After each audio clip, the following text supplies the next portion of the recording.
तो फिल्म की कहानी तब शुरू होती है जब वर्मोंट में 1927 के दौरान एक फ्लड आया और लोगों का कहना था कि उन्होंने इस फ्लड के दौरान नदी में अजीब चीजें बहते हुए देखा। इन अनजाना आकृतियों को एक पुरानी लोक कथा से जोड़ा गया था जो बहुत सालों से वर्मोंट में प्रचलित थी। इसके बाद हम मूवी के पहले कैरेक्टर प्रोफेसर विलमॉर्थ से इंट्रोड्यूस होते हैं जो कि मिस्काटोनिक यूनिवर्सिटी में इंग्लिश फैकल्टी के तौर पे काम करते थे और उन्हें फोकलोर्स की जड़ तक पहुंचने का या उन्हें स्टडी करने का काफी शौक था। अब जिन लोगों को नहीं मालूम उन्हें मैं बता दूं कि यूनिवर्सिटी ऑफ मिस्काटोनिक एचपी लवक्राफ्ट के नॉवेल्स में इस्तेमाल की जाने वाली एक फिक्शनल यूनिवर्सिटी है जो कि बॉस्टन में सिचुएटेड है। हम देखते हैं कि एक डार्क स्टोरेज सेलर में विलमॉर्थ एक बॉक्स को खोलते हैं जिसमें ईडी इंस्क्रिप्टेड था। इसमें उन्हें एक बुक मिलती है जिसे पाकर वो काफी एक्साइटेड हो जाते हैं।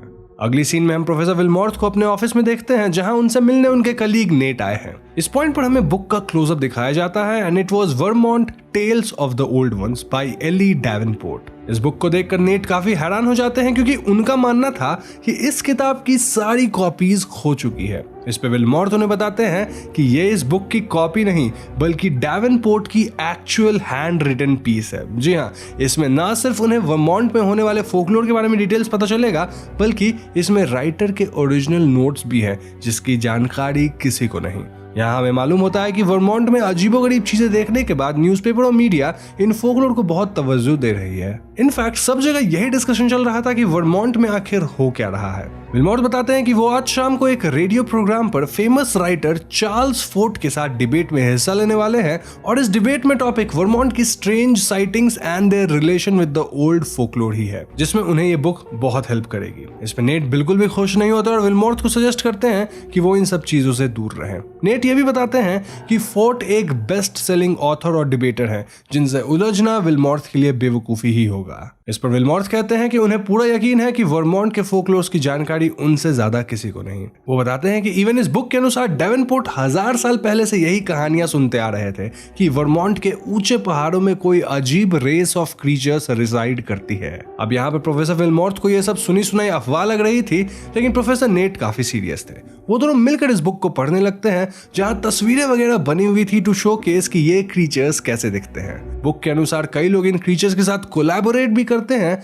जिसके बाद वो सब गायब हो गए। इन सारे डिस्कशन के बाद भी नेट विलमॉर्थ को बार बार इस डिबेट से और इस टॉपिक से दूर रहने के लिए कहते हैं पर ऑब्वियसली प्रोफेसर उनकी बात नहीं सुनते बिकॉज उनका मानना था कि ये सब मिथ्स हैं जिनको खत्म करना जरूरी है। अगली सीन में हमें डिबेट दिखाया जाता है और ये debate basically science versus myths के बारे में था जहां ऑफ कोर्स विलमॉर्थ साइंस की तरफ से थे। डिबेट के दौरान फोर्ट अपने एक्सपीरियंस से ये बताते हैं कि पृथ्वी पर हमारे अलावा भी डिफरेंट एलियन क्रीचर्स एग्जिस्ट करते हैं और ये क्रीचर्स अक्सर स्टार्स या दूसरी दुनिया से हमारी दुनिया में दाखिल होते हैं। अब इसमें विलमॉर्थ का कहना था कि न्यूज़पेपर और आर्टिकल्स ने लोगों के डर का इस्तेमाल एक पुरानी कहानी को हवा देने के लिए किया है। उनका मानना था कि लोगों ने ब्रोकन ट्री ब्रांचेस और एनिमल कार्कसेस आदि देख के क्रीचर वाली कहानी फैला दी है। नाउ ऑब्वियसली वो जमाना 1920s का था तो लोग फोर्ट की बातों को ज्यादा मानते हैं और विलमॉर्थ इस डिबेट को बुरी तरह हारते हैं। डिबेट के बाद प्रोफेसर विलमॉर्थ से मिलने एक आदमी आता है जो अपना नाम जॉर्ज एक्ले बताता है। जॉर्ज और विलमॉर्थ की बातों से हमें पता चलता है कि जॉर्ज के पिता हेनरी एक्ले प्रोफेसर विलमॉर्थ को वर्मोंट से काफी लेटर्स वगैरह भेजते रहते हैं। इन लेटर्स में वो कुछ स्ट्रेंज फेनोमेनन को एक्सप्लेन करते थे जो कि वर्मोंट के अराउंड होता था। इन लेटर्स में हेनरी का कहना था कि उनके फार्म के अराउंड हिल्स में रहने वाले मिथिकल क्रीचर्स कई बार दिखाई देते हैं और उन्हें यकीन है कि ये वही फोकलोर वाले क्रीचर्स हैं। लेकिन विलमॉर्थ को हेनरी की बातों पर यकीन नहीं था। इसी वजह से आज हेनरी ने अपने बेटे को कुछ तस्वीरें वगैरह लेकर विलमॉर्थ के पास भेजा था ताकि वो अपनी बात प्रूव कर सके और साथ ही विलमॉर्थ को कन्विंस कर सके कि वो वर्मोंट आकर खुद इस बात की तह तक पहुंचे। अब यहाँ विलमॉर्थ बिल्कुल कन्विंस्ड नहीं थे लेकिन नेट उनकी बातें सुनकर जॉर्ज को ऑफिस में इनवाइट करता है ताकि वो इन तस्वीरों को एनालाइज कर सके। इनके जाने के बाद हम एक स्ट्रेंज आदमी को बुशेस से निकलते हुए देखते हैं जो कि सपोजिटली जॉर्ज और प्रोफेसर पर नजर रख रहा था। खैर ऑफिस में जॉर्ज विलमॉर्थ और नेट के साथ चार्ल्स फोर्ड भी इन तस्वीरों को देखते हैं। इन पिक्चर्स में जॉर्ज ने फार्म के आसपास कई फुटप्रिंट्स रिकॉर्ड किए थे जो कि किसी क्रैब जैसे जानवर की लग रही थी लेकिन ये काफी बड़ी थी। विलमॉर्थ इन्हें डियर फुटप्रिंट्स कह के डिसमिस कर देते हैं बट जॉर्ज उन्हें एक तस्वीर दिखाता है जिसमें हेनरी ने एक क्रीचर को शूट किया था। अब इस तस्वीर में पहले तो इस क्रीचर की जगह सिर्फ एक धुंध नजर आ रहा था, लेकिन एक स्पेशल फ्रीक्वेंसी डिवाइस के थ्रू देखने पर हम एक अजीब से क्रीचर को देखते हैं जिसके हाथ पैर किसी बड़े क्रैब जैसे थे और वो काफी भयानक दिख रहा था। इनमें से एक तस्वीर में हम एक सिलेंड्रिकल स्टोन भी देखते हैं जो कि डेवनपोर्ट की किताब में भी ड्रॉ की हुई थी। नाउ लेजेंड्स के अनुसार इन स्टोन का इस्तेमाल ये क्रीचर्स अपने वर्शिपिंग आदि के लिए करते थे। जॉर्ज सेज कि उसके पिता को ये स्टोन हिल के केव्स के पास ही मिली थी और तभी से ये क्रीचर्स फार्म के आसपास आने लगे हैं। जॉर्ज आगे बताता है कि उसने खुद इनकी बातें सुनी है जो बज या विस्पर जैसी सुनाई देती है। अब इस सारे डिस्कशन के बाद फोर्ड विल्मोथ को एक बार वर्मोंट जाकर इन्वेस्टिगेट करने की सलाह देते हैं। नाउ सारे लोगों के जाने के बाद जॉर्ज प्रोफेसर विल्मोथ को बताता है कि उसने इन क्रीचर्स की एक फोनोग्राफ भी रिकॉर्ड की है जो वो सिर्फ उन्हें सुनाना चाहता है। जॉर्ज बताता है कि इन रिकॉर्डिंग्स में एक आदमी की आवाज है जो कि इन हिल क्रीचर्स के साथ किसी कल्ट में काम करता है। जॉर्ज के जाने के बाद प्रोफेसर विल्मोथ इन रिकॉर्डिंग्स को सुनते हैं जिनमें कुछ स्टैटिक विस्परिंग्स के अलावा एक आदमी की आवाज सुनाई देती है और यह आदमी किसी तरह की चैंटिंग्स रिपीट कर रहा था as if to summon someone। In summons में कॉस्मिक क्रीचर कथूलू को समन किया जाता है जो कि एचपी लवक्राफ्ट के बुक्स में मेंशन्ड एक कॉस्मिक एंटिटी है। रिकॉर्डिंग में सब बार बार ला शुभ निगरथ टर्म दोहरा रहे थे और ये पूरी सिचुएशन किसी कल्ट ऑफरिंग जैसी साउंड कर रही थी। ये रिकॉर्डिंग विल्मोथ को काफी एक्साइट करती है। तो यहाँ से कुछ टाइम बीत जाता है और उसके बाद हम देखते हैं कि हेनरी एक्ले उस तस्वीर वाली सिलेंड्रिकल स्टोन को जॉर्ज के थ्रू प्रोफेसर के पास भिजवाते हैं, बट मिस्टीरियसली जॉर्ज कभी बॉस्टन पहुंचता ही नहीं। इंस्टेड कुछ दिनों बाद विल्मोथ को हेनरी का एक टाइप्ड लेटर आता है इंस्टेड ऑफ हैंड रिटन, जिसमें हेनरी प्रोफेसर को इमीडिएटली वर्मोंट बुलाता है to discuss about their findings. Henry का कहना था कि उन्होंने इन क्रीचर्स के काम में दखल देकर सही नहीं किया है और अब वो सारी बातें विल्मोथ को समझाना चाहते हैं। वो ये भी इंसिस्ट करते हैं कि वर्मोंट सारी एविडेंस और रिकॉर्डिंग को लेकर आए ताकि वो दोनों मिलकर इन्हें एनालाइज कर सके। तो हेनरी से ये लेटर मिलने के बाद प्रोफेसर अपनी क्यूरियोसिटी को कंटेन नहीं कर पाते और वो इमीडिएटली वर्मोंट के लिए निकल जाते हैं। वर्मोंट पहुंचकर ब्रैटलबोरो स्टेशन पर प्रोफेसर को रिसीव करने एक आदमी आता है जो अपना नाम पीएफ नोयस बताता है। अब विल्मोथ स्टेशन पर हेनरी को एक्सपेक्ट कर रहे थे, लेकिन नोयस उन्हें बताता है कि हेनरी की तबीयत ठीक ना होने की वजह से उसने नोयस को उन्हें पिक करने भेजा है। खैर रास्ते में नोयस काफी क्रिप्टिक बातें करता है like Vermont being a scary place और कई बार विल्मोथ से ये जानने की भी कोशिश करता है कि उन्हें यहाँ के फोकलोर्स के बारे में कितनी नॉलेज है।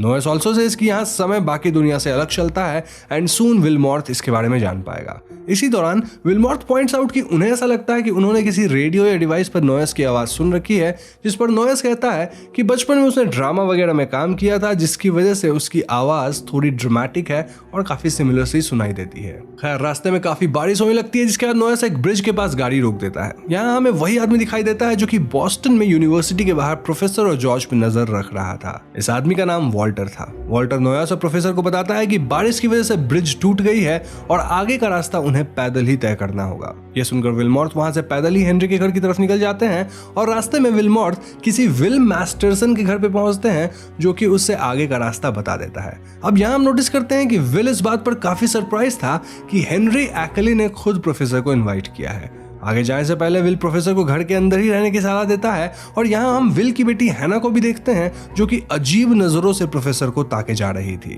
एनीवेज यहाँ से निकलने के बाद प्रोफेसर हेनरी के घर पहुंचता है और उसे अंदर के कमरे में हेनरी काफी बीमार हालत में कुर्सी पर बैठे दिखाई देते हैं। विल्मोथ हेनरी से उसका हालचाल पूछता है जिस पर हेनरी सेज कि वो बिल्कुल ठीक है, उसे बस आराम की जरूरत है। वो प्रोफेसर से खाना वगैरह खाकर आराम करने को कहते हैं ताकि रात को वो दोनों उन क्रीचर्स के बारे में डिस्कस कर सके। जाने से पहले हेनरी विल्मोथ से जॉर्ज द्वारा भेजी गई पिक्चर्स और रिकॉर्डिंग्स वहीं रखवा देता है।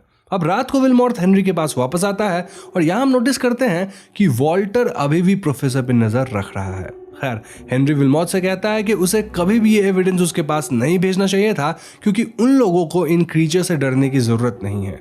आगे हेनरी कहता है कि उसने इन क्रीचर से बात की है और उनका पर्पस मैनकाइंड के हित में है। यह सुनकर विल्मोथ काफी सरप्राइज्ड हो जाता है और हेनरी उसे कान में विस्पर करते हुए इन क्रीचर्स और उनके प्लान के डिटेल्स देते हैं। अब ये विस्परिंग्स एग्जैक्टली क्या थी ये हमें उस वक्त पता नहीं चलता, लेकिन हेनरी की बात को सुनकर विल्मोथ काफी शॉक नजर आ रहे थे। इस पूरी बातचीत के दौरान हेनरी की आवाज काफी स्टैटिक और वियर्ड लग रही थी। विल्मोथ या हेनरी से उसके बेटे जॉर्ज के बारे में भी पूछता है जिसपे हेनरी बताता है कि उस रोज जॉर्ज रास्ते में ही उतर गया था और अभी कैलिफोर्निया में है। ही सेज कि वैसे भी वो स्टोन जो जॉर्ज उस तक पहुंचाना चाहता था उसका अब कोई यूज नहीं है।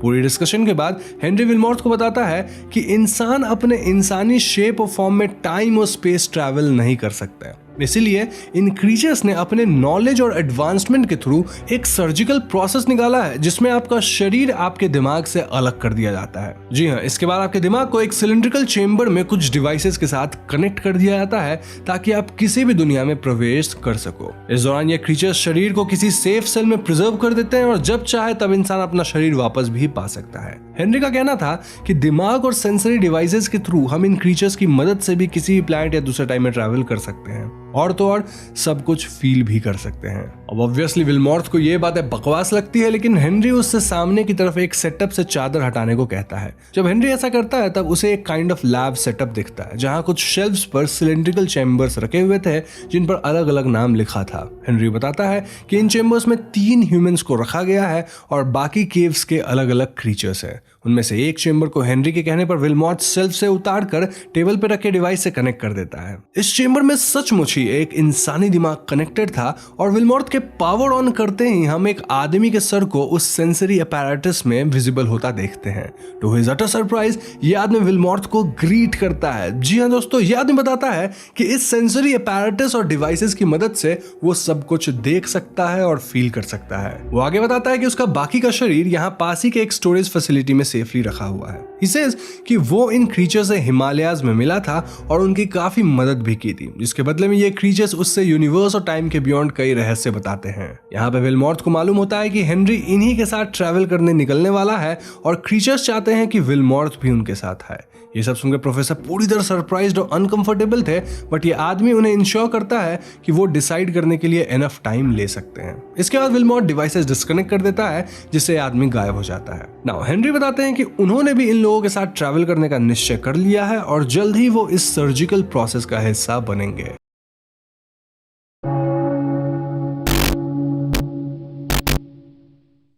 तो दोस्तों, सबसे पहला क्रीचर जिसके बारे में हम जानेंगे वो है कुका, जो कि फोकलोर के हिसाब से एक ह्यूमनॉइड क्रोकोडाइल के फॉर्म में नजर आती है। पॉपुलर ब्राजीलियन लेजेंड्स में कहा गया है कि कुका असल में एक बूढ़ी औरत थी जो ह्यूमनॉइड क्रोकोडाइल का फॉर्म लेती है और वो बिगड़े हुए बच्चों को चुरा लेती है। कुका हर 7 साल में बस एक ही बार सोती है और इसी कहानी को इस्तेमाल करके पेरेंट्स बच्चों को डराते हैं ताकि बच्चे बिना बदमाशी किए सो जाएं, क्योंकि अगर वो नहीं सोएंगे तो कुका उन्हें ले जाएगी।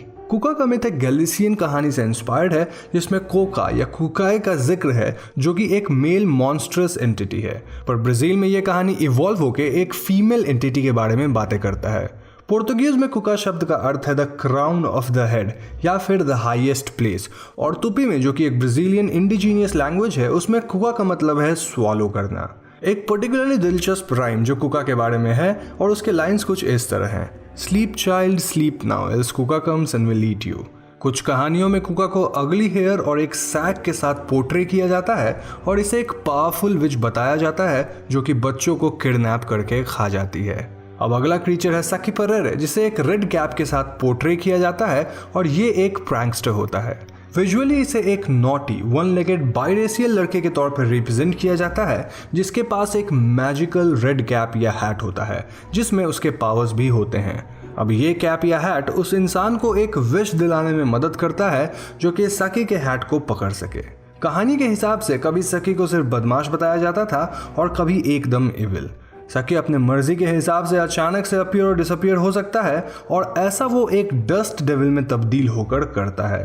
कहते हैं कि हर डस्ट डेविल में एक इनविजिबल सकी होता है जो कि डांस कर रहा होता है। इतना ही नहीं, सकी को छोटा मोटा मिसचीफ करना पसंद है, जैसे घर के कामों को बिगाड़ना, दूध को खराब करना, बच्चों के टॉयज चुराना, एग्स को कर्ज करके हैच होने से रोकना इत्यादि। ब्राजील में एक पॉपुलर मिथ ये है कि अगर पॉपकॉर्न कर्नल पॉप ना करे इसका मतलब है कि सकी ने इसे कर्ज कर दिया है। सकी का लेजेंड ये भी कहता है कि जब सकी एक डस्ट डेविल के फॉर्म में हो तब इसे एक बॉटल के अंदर ट्रैप किया जा सकता है। नेक्स्ट क्रीचर जिसे हम डिस्कस करने वाले हैं वो है इयारा, जो कि एक सिंगिंग मरमेड है। तुपी लैंग्वेज में इयारा का नाम का मतलब होता है मदर ऑफ वाटर बॉडीज और इसे आइदर एक निम्फ के तौर पर या फिर सायरन के तौर पर या फिर एक मरमेड के तौर पर रिप्रेजेंट किया जाता है जो कि अमेज़न बेसिन के रिवर्स में रहती है। ये रिप्रेजेंटेशंस कहानियों के हिसाब से वैरी करते हैं, पर यूजुअली कहानियों में कहा जाता है कि इयारा अपनी खूबसूरती और गाने से मर्दों को इंचैंट करके पानी में ले आती है और अगर कोई मर्द उसके जादू या स्पेल के अंदर आ जाए तो वो सब कुछ छोड़कर इयारा के साथ चला जाता है। एक ब्राजीलियन फोकलोर के ओरल ट्रेडिशन में बताया गया है कि इयारा कभी एक खूबसूरत औरत थी जो अपने इंडिजीनियस ट्राइब की शान थी, पर उससे उसके दोनों भाई जलने लगे और जब उन्होंने इयारा को मारने के लिए डिसाइड किया तो इयारा ने खुद को बचाने के लिए उन दोनों को मार दिया।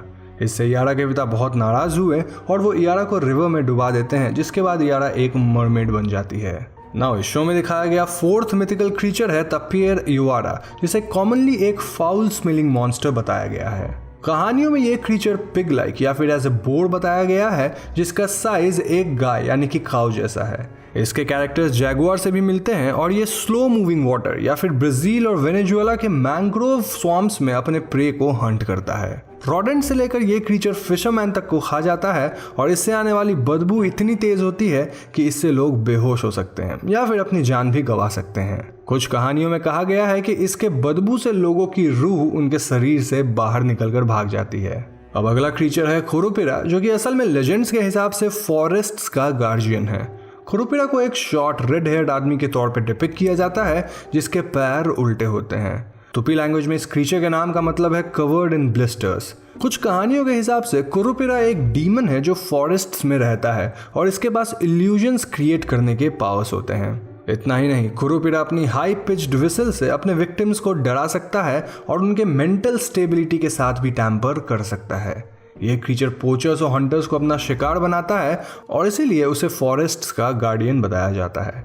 इसके अलावा खुरुपिरा के उल्टे पांव हंटर्स को कंफ्यूज भी कर सकते हैं। नेक्स्ट क्रीचर जिसे हम डिस्कस करने वाले हैं वो है एक पिंक रिवर डॉल्फिन और उससे रिलेटेड एक फेमस लेजेंड है। इस लेजेंड के हिसाब से pink river dolphin shape shift कर सकता है, यानी कि ये रूप बदल सकता है। कहानियों में बताया गया है कि ये डॉल्फिन एक टॉल और हैंडसम आदमी में तब्दील हो सकता है और यूजुअली वो एक हैट पहने रहता है ताकि वो अपने ब्लो होल को ढक सके। ये आदमी पानी से बाहर आकर पास के गांव के औरतों को सेड्यूस करता है और फिर उन्हें इम्प्रेग्नेट करता है। कभी कभी ये आदमी पास के फंक्शंस और सेलिब्रेशंस में जाकर वहाँ के खूबसूरत लड़कियों को भी चार्म करता है और उन्हें इम्प्रेग्नेट करने के बाद सनराइज के साथ वापस पानी के अंदर चला जाता है। कुछ कहानियों के हिसाब से ऐसा होने के बाद औरतों और लड़कियों को कुछ याद नहीं रहता और उन्हें अपनी अनएक्सपेक्टेड प्रेगनेंसी के बारे में पता चलता है। अमेज़न के कुछ पार्ट्स में आज भी इस मिथ का इस्तेमाल होता है ताकि अनवांटेड या फिर स्कैंडलस प्रेगनेंसीज को कवर अप किया जा सके और इस रूप बदलने वाले रिवर डॉल्फिन को लोग इनसांटाडो के नाम से भी जानते हैं। नाउ इनविजिबल सिटी में दिखाया गया आखिरी मिथिकल क्रीचर जो असल में शो का एंटेगनिस्ट यानी विलन है वो है ड्राई बॉडी। ड्राई बॉडी को कॉर्पस सेको नाम से भी जाना जाता है और यह क्रीचर ब्राजीलियन फोकलोर का एक ईविल कैरेक्टर है। लेजेंड के हिसाब से ड्राई बॉडी एक बहुत ही सेल्फिश और क्रूअल आदमी था जो हमेशा लोगों को हार्म करता था क्योंकि वो उनसे नफरत करता था। वो इतना बुरा था कि गॉड और डेविल दोनों ने उसके मरने पे उसके सोल को रिजेक्ट कर दिया था। जब उसे अपनी जान वापस मिली तो अर्थ ने भी उसके बॉडी को रिजेक्ट कर दिया और उसे एक ज़ॉम्बी लाइक मॉन्स्टर के फॉर्म में रिलीज कर दिया। इन कहानियों के हिसाब से ड्राई बॉडी लोगों को अटैक करके उन्हें हग्स में जकड़ के उन्हें मार डालता है। इस शो में हम देखते हैं कि ड्राई बॉडी अपनी मौत से पहले एक हंटर था जो फॉरेस्ट्स में आकर वहां के क्रीचर्स को मार देता था और असल में ये बर्ड्स खुरुपिरा के फैमिली मेंबर्स थे। खुरुपिरा ये जानकर उस हंटर को मार देता है, पर जब उस हंटर के सोल को गॉड और डेविल रिजेक्ट करते हैं तब कुका वहां आकर उस हंटर के बॉडी को जमीन में बड़ी करके उसे सील कर देती है। जब ये टुम्ब को खोल दिया जाता है तो ड्राई बॉडी की स्पिरिट इंसानों को पजेस करके सारे मिथिकल क्रीचर से बदला लेने के लिए उन्हें मारने लगता है। तो दोस्तों ऐसे इस शो में ब्राजीलियन फोकलोर के मिथिकल क्रीचर्स को यूज या फिर इनकॉर्पोरेट करके फॉरेस्ट्स को कंजर्व करने का मैसेज दिया गया है। इसके अलावा शो में डिटेक्टिव फिक्शन का भी इस्तेमाल हुआ है जो कि हमने द आउटसाइडर जैसे शोज में देख रखा है।